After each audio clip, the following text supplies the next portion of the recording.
Okay, good morning, ladies and gentlemen. It's a great privilege to be back here, having enjoyed the first ProVal conference 2 years ago, and thank you for inviting me again. Now, Paolo Trintada said that we're all getting older and older, and very few people to replace us, but at least TEGoVAe has made the move in the right direction by last year replacing an aging chairman by a much younger, dynamic chairman. And I'm very pleased that Paolo got elected last year, and you can see that, in fact, you'll notice a difference when you compare our presentations. I can't compete with Paolo on the clarity and modern type of presentation, so forgive me, I'm an old PowerPoint sort of person, but I'm going to be talking,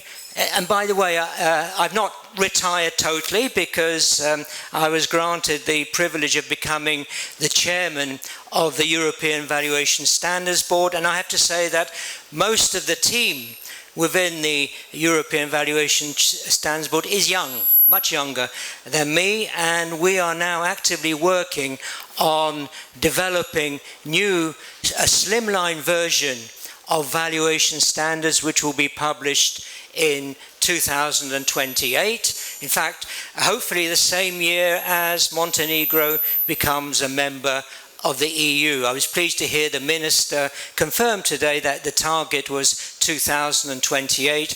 Our Secretariat in Brussels confirmed the same, and I also heard on Euronews that the next presidency of the European Union, Cyprus, are going to put the membership of Montenegro top of the list of priorities, although you do have some competition, I'm told, from Albania, and my taxi driver yesterday said that he doesn't believe it, but we all cross our fingers. And what that means is that the topic I'm going to be talking about, ESG, is actually relevant to Montenegro, because you have to adopt EU laws. And I understand that as part of the process of becoming a member of the European Union, you're already adopting EU laws. So I'm going to be talking about these horrible three letters, ESG. And of course, every single conference I've been to in the last 3 or 4 years has always been a topic on ESG. And in fact, I believe that, I'll explain why, that we actually need to replace those 3 letters simply by the word sustainability. And this is because ESG, for example, in the US now, people are avoiding the use of the letters ESG because they consider them, under the Trump regime, they consider ESG to be too woke, and therefore people are moving back to a simple word of sustainability. And I think in future we should replace those 3 letters with sustainability. Now, when it comes to ESG or sustainability and EU legislation, the whole topic is very complex. We've got so many different aspects to ESG. Energy efficiency, rooftop solar energy installations, we have legislation on air, water, soil, the greening of construction materials, building in a circuit, so many EU taxonomy, so many different aspects to ESG. It's so complex now that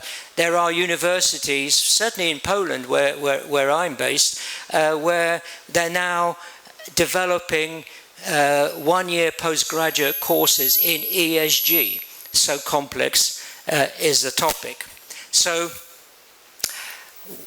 what is the European Green Deal? Because this is what we need to be talking about when it comes to valuation, when it comes to what's happening in the European Union.